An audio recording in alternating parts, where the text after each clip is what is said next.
ગઈકાલે મેં વિડીયો એક બનાવેલો કે ખેડૂતો અને ડીઝલ વચ્ચે ચાલતા જે અત્યારે ઇસ્યુ છે, તંગીને કારણે જે પ્રશ્નો ઊભા થયા અને એનું સોલ્યુશન શું કરી શકાય એનો એક નાનો એવો આઈડિયા કાલે શેર કરેલો. તો એના અનુસંધાને આ ઘણા બધા મિત્રોના મેસેજ આવેલા કે આમાં એક આઈડિયા હજુ એક ઉમેરી શકાય કે જે પ્રીમિયમ ગાડી જે વાપરે છે, BMW, ઓડી, મર્સિડીઝ ને બધી વાપરે છે, તો એ બધી ગાડીઓના જે ઓનર છે,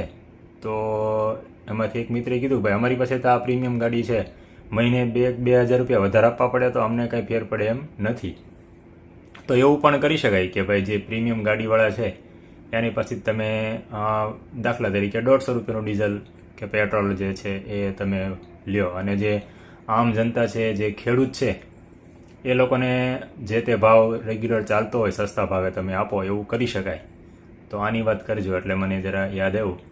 કે આવો પણ આઈડિયા કરી શકાય. જેની પાસે પ્રીમિયમ કાર, પ્રીમિયમ વાહનો છે, મોંઘા છે, તો એ લોકો પાસે તમે વધુ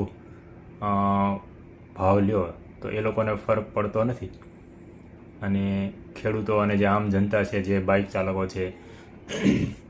રેગ્યુલર વાહન ચલાવતા હોય છે, તો એ બધાને સસ્તા ભાવે અને પૂરતા પ્રમાણમાં મળી રહે એ માટે આયોજન થાય તો સારું કહેવાય.